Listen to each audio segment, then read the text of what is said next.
Hi! Welcome to clever exam classes. So, ఈరోజు మనం Indian society నుంచి 100 క్వెషన్స్ అయితే చూద్దాం. సో, నేను ఆల్రెడీ చెప్పాను మీకు. సో, మనం 1,00,000 క్వెషన్స్ అనేది ఈ కోర్స్‌లో సాల్వ్ చేస్తాం. సో, ఈ కోర్స్‌లో మీకు కంప్లీట్‌గా 1,00,000 క్వెషన్స్ ఆహ్, కంప్లీట్ చేసే బాధ్యత అయితే నాది. ఆల్రెడీ కాన్సెప్ట్ వీడియోస్ అప్డేట్ అయినాయి. కాన్సెప్ట్ వీడియోస్ చూడండి కావాల్సిన వాళ్ళు. 1,00,000 క్వెషన్స్ అయితే ఇలాగే ప్రతి చాప్టర్‌కి 200 క్వెషన్స్ చేసుకుంటూ వెళ్దాం. తర్వాత ఈ అన్ని చాప్టర్స్‌కి 200 క్వెషన్స్ కంప్లీట్ అయిన తర్వాత గ్రాండ్ టెస్ట్‌లు చేద్దాం మనం. సో, గ్రాండ్ టెస్ట్‌లు, టీవైక్యూ టెస్ట్‌లు ఇవన్నీ గూడా ఎక్స్‌ప్లెయిన్ చేసుకుందాం. అదేవిధంగా మన యాప్‌లో ఇక నుంచి కంటిన్యూయస్‌గా ఈ 1,00,000 క్వెషన్స్‌కి సంబంధించిన కాన్సెప్ట్‌కి సంబంధించిన క్వెషన్స్ యాడ్ అవుతాయి. నా ఎక్స్‌ప్లనేషన్స్ యాడ్ అవుతాయి. అదేవిధంగా మనకి టెస్టులు కూడా అప్‌డేట్ అవుతాయి. సో, ఆల్రెడీ మీకు హిస్టరీ, పాలిటీలో టెస్టులు అప్‌డేట్ అవుతున్నాయి. ఇంకా ఈరోజు మాక్సిమం హిస్టరీ, పాలిటీ కంప్లీట్ అయిపోతే మిగతా టెస్టులు కూడా యాడ్ అయిపోతూ ఉంటాయన్నమాట. అలాగే గ్రాండ్ టెస్టులు కూడా యాడ్ అవుతాయి. సో, కంప్లీట్‌గా మీరు కట్టిన ₹150కి కంప్లీట్‌గా సో, ఇలా బయట మీరు మార్కెట్‌లో చూసుకుంటే ఈవెన్ టెస్ట్ సిరీసే 1000-2000 సేల్ చేస్తున్నారు.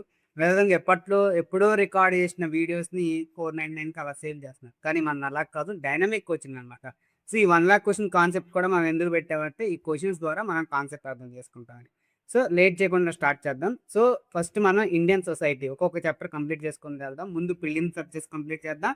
దాని తర్వాత మెయిన్స్ వితిన్ 1, 2 మంత్స్‌లోనే మనం ఈ క్వెషన్స్ అనేది సాల్వ్ చేద్దాం. సో, ఇవాళ మనం ఫస్ట్ మాట్లాడుకోబోయేది ఏంటంటే, మనం ఇండియన్ సొసైటీలో ఫస్ట్ చాప్టర్ అయిన జాతి భిన్నత్వం లేదా ప్రాథమిక భావనలు.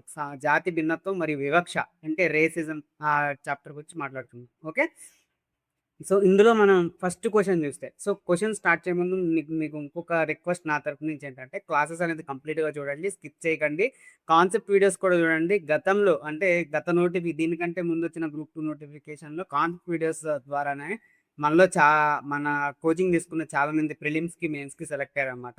సో, కాన్సెప్ట్స్ కూడా మెయిన్ అన్నమాట. సో, అవి కవర్ చేయండి, ఇది కవర్ చేయండి, టెస్ట్‌లయితే రాయండి. ఇంకొకటి కుదిరితే మీకు 150కి న్యాయం జరుగుతుందనిపిస్తే ప్లీజ్ ప్లే స్టోర్‌లో మనకొక పాజిటివ్ రివ్యూ ఇవ్వండి. ఎందుకంటే కాంపిటీటర్స్ మన మీద దాడి చేస్తున్నారు. ఎన్ని రకాలుగా దాడి చేయాలో అన్ని రకాలుగా దాడి చేస్తున్నారు. ఎన్ని రకాలుగా డీమోటివేట్ చేయాలో అన్ని రకాలుగా చేస్తున్నారు. సో, అలా డీమోటివేట్ చేయబట్టి ఒక్కొక్కసారి నేను క్లాసెస్ కూడా నాకు రాట్లేదు. సో, నేనెందుకు ₹150కి ఇంత యాప్ డిజైన్ చేసి ఇంత ఇస్తున్నా అంటే పేద స్టూడెంట్స్‌కి వెళ్ళిపోతదనే ఉద్దేశంతోనే. సో, ఆ ఉద్దేశంతో నేను చేస్తున్నాను. మీరు చేయాల్సింది ఎలా అంటే ప్లే స్టోర్‌లో మన యాప్‌కి ఒక పాజిటివ్ రివ్యూ వస్తది. దీనికి ఒక బూస్ట్ దొరికిద్ది. నాకు కూడా మోటివేషన్ వస్తది. ఓకే. సో, ఫస్ట్ క్వెషన్ చూద్దాం. సో, జాతి భిన్నత్వం మరియు వివక్ష ఇండియన్ సొసైటీ నుంచి ఫస్ట్ చాప్టర్. ఓకే. సో, ఇక్కడ మాకు ఒక క్వెషన్ ఏంటి? కింది వాక్యాలను పరిశీలించండి. విభిన్న జాతులకు చెందిన ప్రజల మధ్య శారీరక, సాంస్కృతిక వైవిధ్యం ఉండడాన్ని జాతి భిన్నత్వం అంటారు. ఇది ఫస్ట్ స్టేట్మెంట్. రెండోది జాతి భిన్నత్వం అనేది మానవ సమాజంలో ఒక అసహజమైన కృత్రిమ ప్రక్రియ అంటున్నాడు. సో, జాతి భిన్నత్వం అంటే ఏంటంటే ఫస్ట్ అసలు ప్రపంచంలో సో, మనం ఒక వరల్డ్‌ని తీసుకుంటే ప్రపంచంలో వివిధ రకాల ప్రజలున్నారు. వివిధ రకాల సమాజాలున్నాయి. రైట్? సో, మానవులు చర్మం రంగు, శరీరాకృతి. సో, మన యొక్క స్కిన్ కలర్ అనేది ఏ మనిషిది ఇతర మనిషికి మ్యాచ్ అవ్వదు. సో, కొంతమంది బ్రౌన్ పీపుల్ ఉంటారు. కొంతమంది బ్లాక్ పీపుల్ ఉంటారు. కొంతమంది వైట్ పీపుల్ ఉంటారు. సో, అదే విధంగా మన ఏషియన్ పీపుల్ ఒక రకంగా ఉంటారు. చైనా వెళ్తే అక్కడ పీపుల్ ఒక రకంగా ఉంటారు. జపాన్‌లో ఒక రకంగా ఉంటారు. యూఎస్‌లో ఒక రకంగా ఉంటారు. సో, చర్మ రంగు, శరీర ఆకృతి మరియు మనం మాట్లాడే లాంగ్వేజ్ అవ్వనివ్వండి, మన కల్చర్ కానివ్వండి, అంటే సా మన కల్చర్ వీటన్నిటి మధ్య భేదాలు అంటే తేడాలైతే ఉంటాయన్నమాట. సో, ఇది మనకి ప్రకృతి ఇచ్చిన ఒక న్యాచురల్ థింగ్. సో, మన శరీర రంగు మనం ఎంచుకున్నామా లేదు. పుట్టేటప్పుడే మన మన జీన్స్, మన డీఎన్ఏ దాని ఆధారంగా మన శరీరం యొక్క రంగు అవ్వడం జరిగింది. ఒకవేళ ఆసియాలో పీపుల్ ఎందుకలా ఉంటారంటే, ఆసియన్ యొక్క క్లైమేట్‌కి అనుగుణంగా మనం ఇలా ఉన్నాం. యూఎస్ పీపుల్ ఎందుకు వైట్ ఉంటారు? వాళ్ళ జుట్టు బ్రౌన్ ఉంటదంటే, అక్కడున్న క్లైమాటిక్ కండిషన్స్ వాళ్ళ ప క తరతరాలు, పూర్వీకులు సో, దాన్ని బట్టి వాళ్ళున్నారు. సో, దీన్నే మనం ఏమంటున్నాం? ఇది నేచురల్ అమ్మ. ఇది గుర్తుపెట్టుకోండి. ఇది సహజమైన లక్షణం. దీన్నే మనం ఏమంటున్నాం? జాతి భిన్నత్వం అంటున్నాం.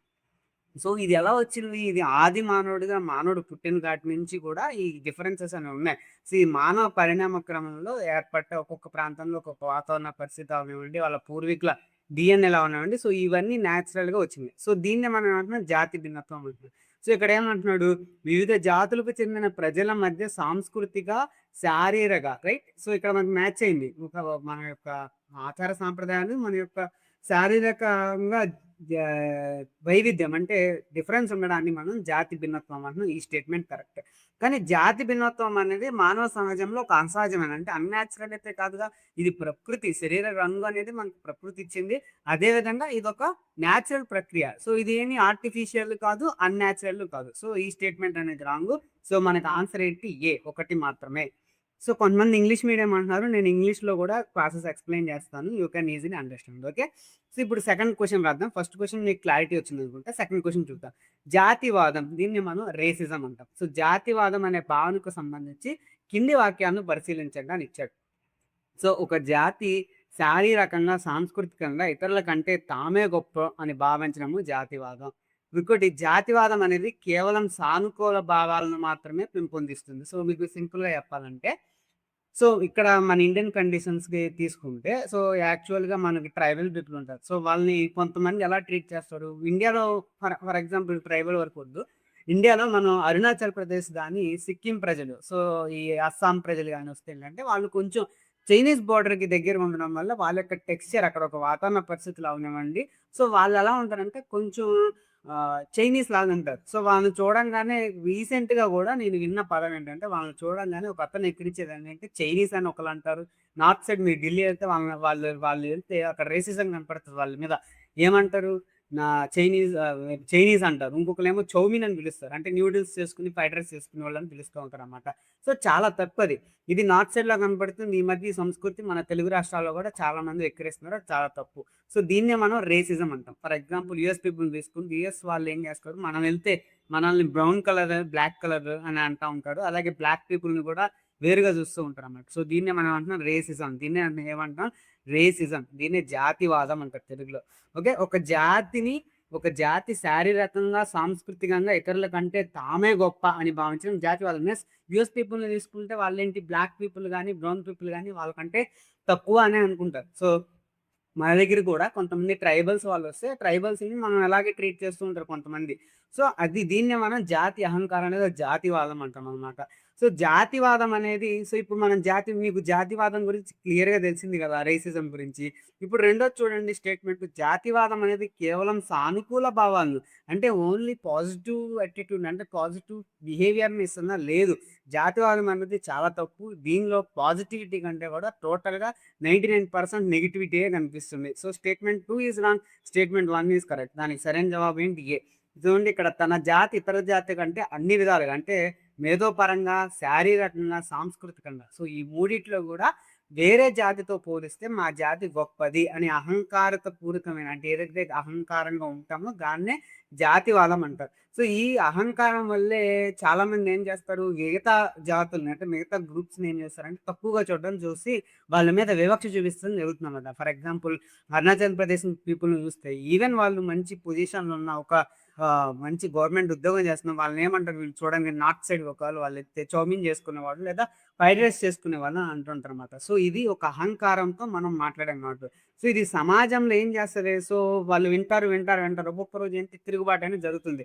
ఇది సమాజంలో అసమానతలు అంటే ఎక్కువ తక్కువని చూపిస్తుంది. అలాగే అల్లర్లు కూడా సృష్టించడానికి ఇది కారణం అవుతుందనమాట. సో, ఇది అత్యంత పాజిటివిటీ అనేది ఎక్కడా లేదు దీనిలో మొత్తం నెగటివిటీ ఉంది. So, statement 2 is wrong. Statement 1 is correct. So, చూడండి ఇంత లాజికల్‌గా క్వెషన్స్ వచ్చే అవకాశం ఉంది కాబట్టి మేము ఇంత డీప్‌గా క్వెషన్స్‌ని ప్రిపేర్ చేయడానికి జరిగింది. సో, అందుకే వీటి కొంచెం టైం పట్టింది. అట్లాగే అడ్మిషన్స్ కూడా మనకు కావడం వల్ల ఈ కొంచెం టైం అనేది అవ్వడం జరిగింది. సో, ఐ హోప్ మీకు క్వెషన్ అర్థమైందనుకుంటున్నా. ఆన్సర్ కూడా అర్థమైందనుకుంటున్నా. సో, ఈ పీడిఎఫ్ మీకు ఈ క్లాస్ తర్వాత దాని కింద ఉంటుంది. ఈ పీడిఎఫ్ కూడా డౌన్‌లోడ్ చేసుకొని చదువుకోండి.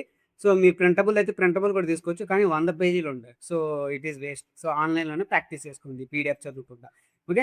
జాతిపరమైన వివక్ష. దీన్ని ఇంగ్లీష్‌లో మనం రేషియల్ డిస్క్రిమినేషన్ అంటాం. సో, జాతిపరమైన వివక్ష ఆవిర్భావానికి సంబంధించి కింది వాటిలో సరైన వాక్యాన్ని గుర్తించండి. ఇది క్వెషన్. సో, జాతివాద ఆలోచనలు పెరిగి ఇతర జాతుల పట్ల అన్యాయమైన ప్రవర్తనలకు దారితీయడం వల్ల జాతి వివక్ష అనేది పుట్టింది. సో, ఇక్కడ ఏమంటున్నాడు జాతివాద ఆలోచనలు అనేవి పెరిగి ఇతర జాతుల పట్ల అన్యాయమైన ప్రవర్తనలకు దారితీయడం వల్ల జాతి వివక్ష అనేది పుట్టిందంటున్నాడు. రెండో స్టేట్మెంట్ ఏంటి? జాతి వివక్ష అనేది కేవలం అంటే ఈ రేషియల్ డిస్క్రిమినేషన్ అనేది కేవలం ఆర్థిక పరమైన లావాదేవీల వల్ల మాత్రమే ఉద్భవిస్తుంది. ఇది కన్ఫర్మ్ ఉంది. ఇది కన్ఫర్మ్ రాంగ్. ఎందుకంటే మనకి ఈ జాతి, నా ఉన్నతి అనేది కేవలం డబ్బు వలన మాత్రమే కాదు. డబ్బు ఒక రీజనే గానీ, కేవలం డబ్బు వల్లే మనం ఈ జాతి వివక్షలు, ఈ రేషియల్ డిస్క్రిమినేషన్ వస్తుందనేది కరెక్ట్ కాదు. సో, దీన్ని చూద్దాం. సమాజంలో ఎప్పుడైనా సరే మీరు చూస్తే ఈ జాతి వివక్ష అనేది అప్పటికప్పుడు రాదనమాట. సో, జాతి వివక్ష అనేది అప్పటికప్పుడు పుట్టుకొచ్చేది కాదు. సో, మొదట ఏదన్నా గ్రూప్‌లో ఫర్ ఎగ్జాంపుల్ 2 గ్రూప్స్ ఉన్నాయనుకోండి. ఇది నార్మల్ గ్రూప్, ఇది ట్రైబల్ గ్రూప్. సో, ఏదన్నా ఒక గ్రూప్‌లో మేమే గొప్ప అనే ఒక అహంకార భావం అనేది స్టార్ట్ అవుతుంది. ఎయిదర్ వాళ్ళు ఒక అడ్వాన్స్‌డ్ ఉండడం వల్ల గాని, స్టడీస్ వల్ల గాని ఏదన్నా కొంచెం ప్రోగ్రెసివ్ స్టార్ట్ చేశారనుకోండి. అప్పటి వరకు కలిసి బతుకుతున్న వీళ్ళ మధ్య ఏమవుతుంది? అసమానతలని స్టార్ట్ అవుతాయి. సో, మేమింత తెలివైన వాళ్ళం, మీరు తెలివి తక్కువ వాళ్ళు. లేదా మేమింత డబ్బు సంపాదిస్తున్నాం, మీ దగ్గర డబ్బు లేదు. సో, ఇలాంటి అహంభావన అనేది మొలకెత్తుతుందనమాట. సో, ఈ ఆలోచనలు ఏమవుతాయి? ఇలా సమాజంలో ఒకసారి ఇనీక్వాలిటీ వచ్చి మనం తక్కువగా చూడడం స్టార్ట్ అయిన తర్వాత, ఈ ఇనీక్వాలిటీసు, వివక్షలనేవి స్టార్ట్ అవుతాయనమాట. సో, ఈ ఇతర జాతుల పట్ల అసహనం. సో, మేమే గొప్ప, ఇతర జాతుల వాళ్ళు ఎందుకు పనికిరారు? వాళ్ళు మాకంటే తక్కువ అని చెప్పేసి అన్యాయంగా ప్రవర్తిస్తుంటారనమాట. అలాగే ఈ క్రమంలోనే ఈ జాతికి సంబంధించిన వాళ్ళు ఏదైతే తక్కువగా చూస్తున్నారో మిగతా జాతి వాళ్ళని అణగదొక్కడం స్టార్ట్ చేస్తారనమాట. సో, అప్పుడే తిరుగుబాట్లు స్టార్ట్ అవుతాయి. సో, ఇదే జాతి వివక్ష అంటే ఇదే అనమాట. సో, మిగతా కులాలని అంటే మిగతా జాతుల్ని ఆదరించకపోవడం, వాళ్ళని అణగదొక్కడం, సో, మేమే గొప్ప అని అహంకార భావం కలిగి ఉండడానికి ఈ జాతి వివక్ష ప్రధాన కారణం. అయితే ఇది డబ్బు ఒక కారణం. సో, ఒక కులంలో బాగా డబ్బున్న వాళ్ళుంటే సో, అది ఒక జాతిలో డబ్బులు ఎక్కువగా ఉన్న వాళ్ళుంటే అదొక కారణం అవుతుంది గానీ, కంప్లీట్‌గా డబ్బు మాకెక్కువుందన్నది ప్రధాన కారణమైతే కాదు. అదొక కారణం అంతే. మిగతాయుంటాయి. మేధో సంపత్తి, సంప్రదాయాలు, ఆచారాలు, లైఫ్ స్టైల్ ఇవన్నీ గూడా డిపెండ్ అయి ఉంటాయన్నమాట. సో, ఐ హోప్ మీకు అర్థమైందనుకున్నా. దీనికి కూడా ఆన్సర్ ఏ మాత్రమే. ఓకే. క్లియర్‌గా మీరు ఒకటికి 2 సార్లు క్వెషన్ చదివితే మీకు అర్థమైద్ది. సో, ఇక్కడ ఫోర్త్ క్వెషన్ చూడండి. కింది వాక్యాన్ని పరిశీలించండి. జాతిపరమైన వివక్ష అనేది ఒక వ్యక్తి శరీర లక్షణాల ఆధారంగా సమాజంలో క్రమానుగత విలువలను హైరారికల్ వాల్యూను నిర్ణయిస్తుంది. జాతి వివక్ష మరియు ఒక వ్యక్తి పూర్వీకుల చరిత్రకు ఎలాంటి సంబంధం ఉండదు. సో, స్టేట్మెంట్ 1, 2 క్లియరే కదండీ. సో, జాతి వివక్ష అనేది మనకి ఎలా కనపడుతుంది? జాతివాదం అనేది ఎలా స్టార్ట్ అవుతుంది? మనుషుల యొక్క చర్మపు రంగు. ఇప్పుడు వైట్ గ్రూప్ ఉన్నారనుకోండి. వాళ్ళు బ్లాక్ గ్రూప్‌ని తక్కువగా చూస్తారు. సో, అది జాతి వివక్ష రైట్? సో, చర్మం రంగు, ముఖవర్చస్సు అంటే నేనిందాక ముఖవర్చస్సు అంటే ఏంది? ఇప్పుడు అరుణాచల్ ప్రదేశ్ ఎగ్జాంపుల్ తీసుకుందాం. వాళ్ళు కొంచెం చూడటానికి కేఈస్ అంటారు. సో, వాళ్ళని చూడంగానే మన వాళ్ళేమంటారు? ఫ్రైడ్ రైస్ చేసుకునేవాళ్ళు, చౌమీన్ చేసుకునేవాళ్ళు అంటాం. సో, ఇది కూడా జాతి వివక్షే.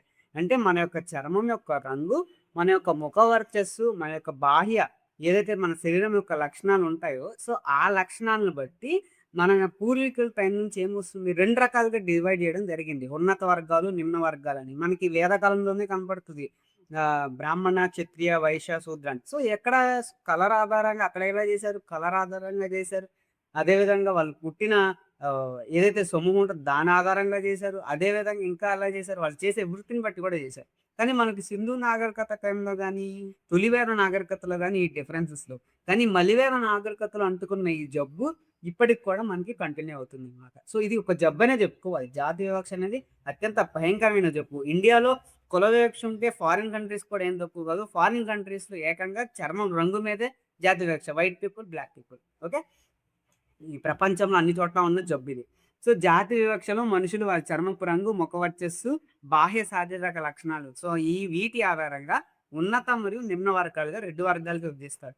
సో, అంతే కాకుండా ఇంకా ఎలా వస్తది? ఈ జాతి వివక్ష ఎలా వస్తది? ఫర్ ఎగ్జాంపుల్ నిమ్న వర్గం అని మనం ఒకటి డివైడ్ చేసాం. సో, ఆ నిమ్న వర్గంలో పుట్టిన వాళ్ళందరిని కూడా ఏమని ట్రీట్ చేస్తారు? తర్వాత వచ్చే జనరేషన్స్ అంతా.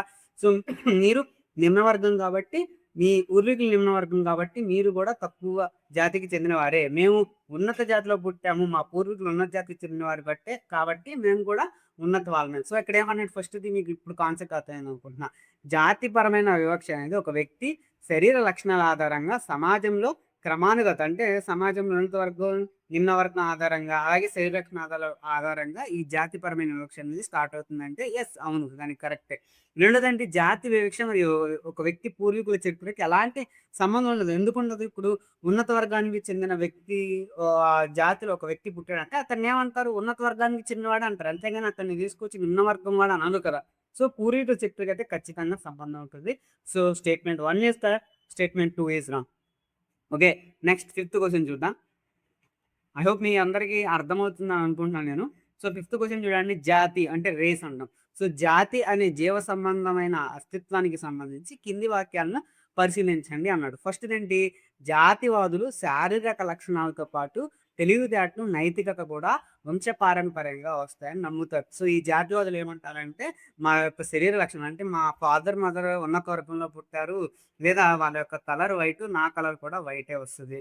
ఓకే. అదేవిధంగా తెలివితేటలు, మేధస్సు కూడా ఈ జాతి ఉన్నత వర్గం, నిమ్న వర్గం అన్నాడు కదా! ఉన్నత వర్గం వాళ్ళకి ఉన్నతంగా ఉంటాయని. అలాగే నైతికత, వంశపారంపర్యంగా ఇవన్నీ గూడా ఎలా వస్తాయనుకుంటున్నారు ఈళ్ళు? వంశపారంపర్యంగా వస్తాయని అనుకుంటున్నారు. ఓకే. ఇంకొకటి వ్యక్తుల యొక్క ప్రవర్తన లక్షణాల మధ్య జాతిపరమైన వ్యత్యాసాలుండవని జాతివాదం గట్టిగా వాదిస్తుంది. ఏమంటుంది ఇక్కడ? వ్యక్తుల ప్రవర్తనా లక్షణాల మధ్య జాతిపరమైన వ్యత్యాసాలుండవని జాతివాదం గట్టిగా వాదిస్తుంది. సో, దీనికి ఎక్స్‌ప్లనేషన్ చూద్దాం. సో, జాతివాదం బేసిజం అనే భావజాలం మానవుల జీవశాస్త్రపైన యాక్చువల్‌గా ఈ జాతులు అనేది మనకి సైన్స్ ప్రకారంగా డివైడ్ చేశారు. ఎందుకు డివైడ్ చేశారు? క్లాసిఫికేషన్ కోసం డివైడ్ చేశారు. దాన్ని మన వాళ్ళు ఎలా తయారు చేశారంటే కుల వ్యవస్థ కింద తయారు చేశారనమాట.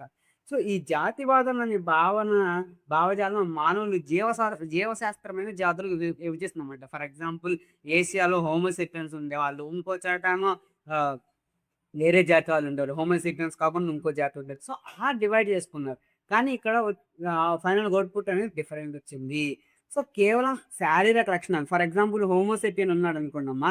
ఈ హోమోసేపియన్‌కి ఉన్న తెలివితేటలే నెక్స్ట్ ఎవరైతే పుడతారో ఆ హోమోసేపియన్‌కొస్తాయి. కానీ వేరే చోట హోమోసేపియన్ కాకుండా ఇంకొక జాతి ఉందక్కడ. సో, ఫర్ ఎగ్జాంపుల్ చైనీస్‌ని తీసుకోండి. సో, ఈ చైనీస్‌లో వాళ్ళ యొక్క కలరు గాని, వాళ్ళ యొక్క స్ట్రక్చర్ కూడా వీళ్ళ పిల్లలకి హోమోసేపియన్ వస్తే వీళ్ళ పిల్లలకి వాళ్ళు ఏ జాతికి చెందిన వాళ్ళో ఆ శరీరం యొక్క స్ట్రక్చర్ గాని, వాళ్ళ యొక్క ఐ స్ట్రక్చర్. సో, చైనీస్ వాళ్ళకి ఎలా ఉంటది? ఐ స్ట్రక్చర్ ఎలా ఉంటది? చిన్నగుంటది. సో, నెక్స్ట్ వాళ్ళ పిల్లలకు కూడా అదే ఐ స్ట్రక్చర్ వస్తుంది. కానీ మన పిల్లలకి ఎలా వస్తుంది? మనం ఎలా ఉంటాం అలా వస్తుంది. అదే విధంగా వాళ్ళు ఆలోచించే శక్తి కూడా అలాగే ఉంటుంది. తల్లిదండ్రుల దగ్గర నుంచి, పూర్వీకుల నుంచి వాళ్ళ మెథడ్స్‌కి, వీళ్ళ థింకింగ్ పవర్‌కి డిఫరెన్స్ అనేది ఉంటుందన్నమాట. సో, నైతిక ప్రవర్తన కూడా అంతే. నైతిక ప్రవర్తన ఇవన్నీ కూడా అంతే వంశపారంపర్యంగా వస్తాయనేది కరెక్ట్ అన్నమాట. కానీ రెండోది చూడండి వ్యక్తిత్వం లక్షణాలు. నైతిక ప్రవర్తన, వ్యక్తిత్వం అంటే మానసిక లక్షణాలు కూడా ఆ జాతి పర్యావరణ లక్షణాలే. సో, జాతిని బట్టి ప్రవర్తన ఉంటుందని జాతివాదులు అశాస్త్రీయంగా విశ్వసిస్తారు. సో, వ్యక్తుల యొక్క ప్రవర్తన లక్షణాల మధ్య జాతిపరమైన వ్యత్యాసాలు ఉండవు. సో, జాతిపరమైన వ్యత్యాసాలు ఎందుకుండవు? సో, ఒక ఒక క్యాస్ట్‌లో ఒక క్యాస్ట్‌ని కూడా మనం పదం వాడకూడదిక్కడ. ఒక జాతిలో ఒక పేరెంట్స్ ఉన్నారనుకోండి. వాళ్ళ యొక్క తెలివితేటలు పిల్లలకొస్తాయి. ఇంకొక జాతిలో ఉన్నారనుకోండి. అంటే ఇప్పుడు ఫర్ ఎగ్జాంపుల్ ఇండియా వాళ్ళు ఉన్నాం మనం. సో, మన యొక్క పిల్లల తెలివితేటలు ఇక్కడ యొక్క మన తెలివితేటల్ని మన చుట్టూ ఉన్న సమాజాన్ని బట్టి బేస్ చేసుకొని ఉంటాయి. ఇప్పుడు చైనీస్ పిల్లలుంటే వాళ్ళ తెలివితేటలు వాళ్ళ చుట్టూ ఉన్న సమాజం ఎలా ఉంది. సో, దాని ఆధారంగా వాళ్ళ యొక్క ప్రవర్తన అదేవిధంగా వాళ్ళ యొక్క లక్షణాలన్నీ ఉంటాయి. సో, ఇక్కడ ఉండవు అనేది తప్పనమాట. So, for example India, China example తీసుకోండి. ఇక్కడ ఒకలాగా ఉంటారు. అక్కడ ఒకలాగా ఉంటారు. సో, ప్రవర్తన అనేది వేరుగుంటుంది. సో, ఇక్కడ ఆన్సర్ ఏంటి? ఏ మాత్రమే. నెక్స్ట్ చూసుకోండి. జాతివాదం అనే పదం యొక్క వ్యాప్తికి సంబంధించి కింది వాక్యాన్ని పరిశీలించండి. సో, ఈ చాప్టర్ కొంచెం డిఫికల్ట్‌గా ఉంటుంది. నాకు తెలిసి ఇండియన్ సొసైటీని ఇంత డీప్‌గా ఎవరు చెప్పరు.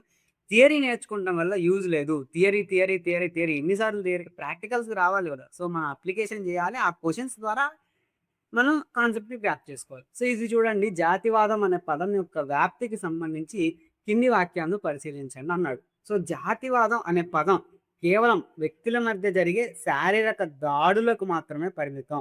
ఇది సమాజంలో ఆదాయం, విద్య, పౌర హక్కులు మరియు రాజకీయ, ఆర్థిక సంస్థలకు కూడా వర్తిస్తుంది. చూద్దాం.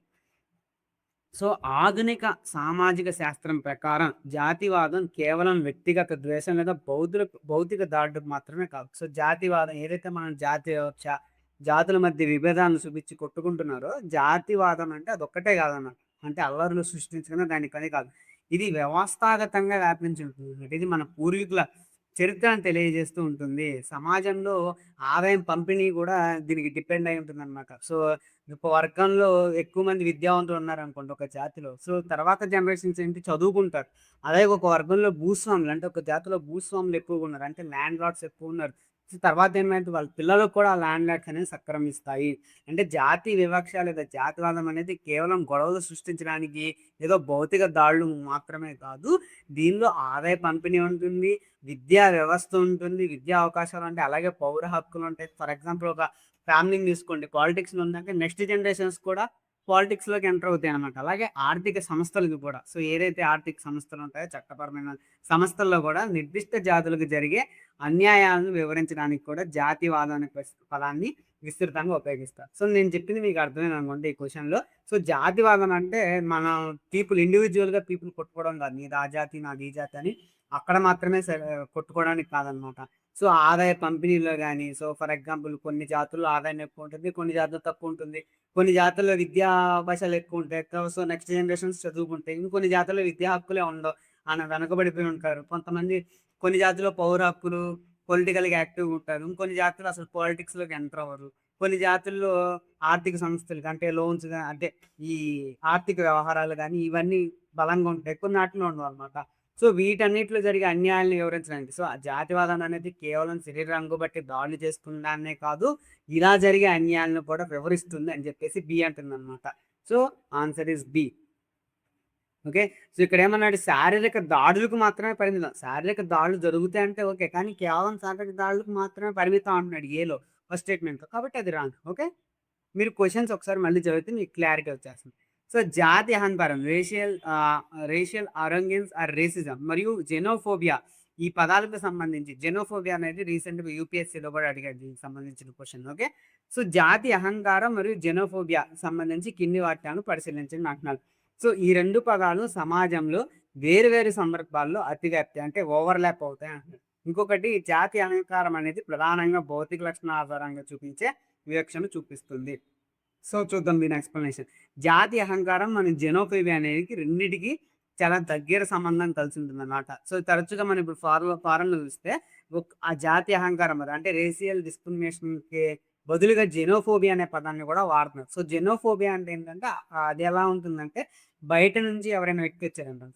ఫర్ ఎగ్జాంపుల్ ఇప్పుడు యూరప్‌లో ఇస్లామోఫోబియా అనే ఒక కాన్సెప్ట్ ఉంది. అంటే ఏంటి ముస్లింలను చూస్తే అక్కడ భయపడతారు.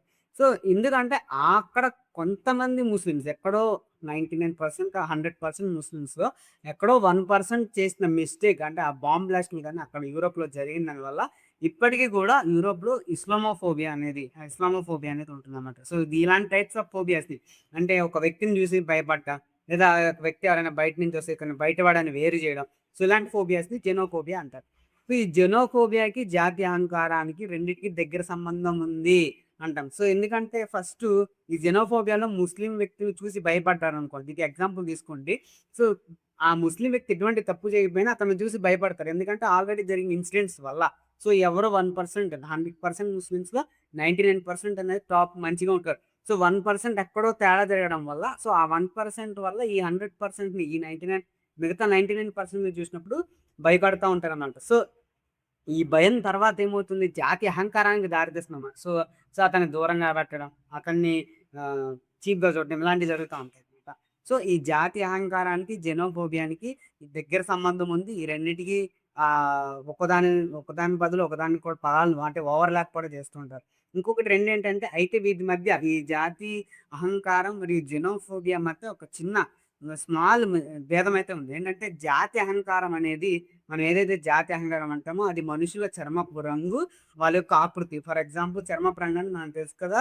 వైట్ పీపుల్, బ్లాక్ పీపుల్ అలాగే ఆకృతి అంటే ఏంటి కొంతమంది లావుగా ఉంటారు. సో, బాడీ షేమింగ్ చేస్తూ ఉంటాం మనం. అలా కొంతమంది పొట్టిగా ఉంటారు. వాళ్ళని కూడా మనం అహంకారంతో మాట్లాడుతూ ఉంటాం.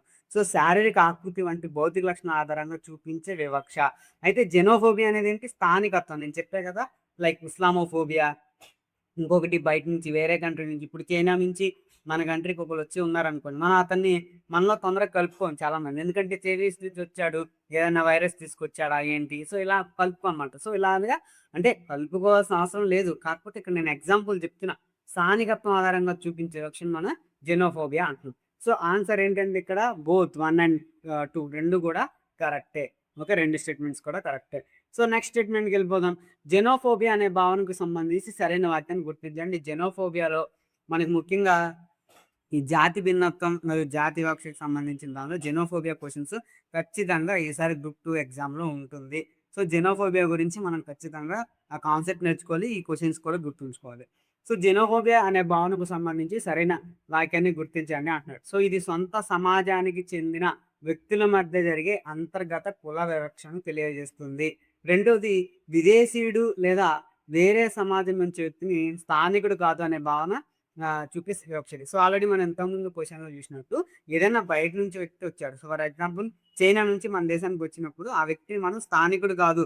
సో, ఎందుకంటే అతని యొక్క ఫేషియల్ ఫీచర్స్ అనేవి మనకి రివీల్ అయిపోతాయి. సో, అదే విధంగా ఒక ఊరు అతను ఇంకో ఊరు ఎళ్ళాడనుకోండి, ఇతను మన ఊరోడు కాదు అని చెప్పేసి అతను దూరం పెడుతూ ఉంటారు. ఈ పల్లెటూరులో ఇప్పటికే ఉంది ఇది. సో, ఇలా స్థానికుడు కాదు అనే భావనే మనకేం చూపిస్తుంది జెనోఫోబియా. సో, జెనోఫోబియాకి ఫస్ట్ స్టేట్మెంట్‌కి ఎటువంటి సంబంధం లేదు. ఫస్ట్ స్టేట్మెంట్ ఏమంటుంది? ఇది సొంత సమాజానికి చెందిన వ్యక్తుల మధ్య జరిగే అంతర్గత కుల వివక్ష అయితే కాదిది. ఇది బయట నుంచే విదేశీయుడు గాని, లేదా వేరే సమాజానికి అంటే వేరే జాతికి చెందిన వ్యక్తి మనలో కలిస్తే మనం చెప్పే మనం అతన్ని కలవనివ్వకపోవడం అంటే స్థానికుడు కాదు అని భావం పుచ్చుకోవడాన్నే జెనోఫోబియా అంటాం. సో, ఇక్కడ చూడండి జెనోస్ అంటే ఏంటంటే విదేశీయుడు. ఈ పదానికి అర్థం అడుగుతాడు ఎగ్జామ్‌లో. జెనోస్ అంటే ఏంటి? సో, జెనోస్ అంటే ఏంటి? విదేశీయుడు లేదా అపరిచితుడు. ఫోబియా అంటే ఏంటి? భయం లేదా ద్వేషం. అంటే అతను మనోడు కాదని ద్వేషంగా చూడడం, భయంగా చూడడం.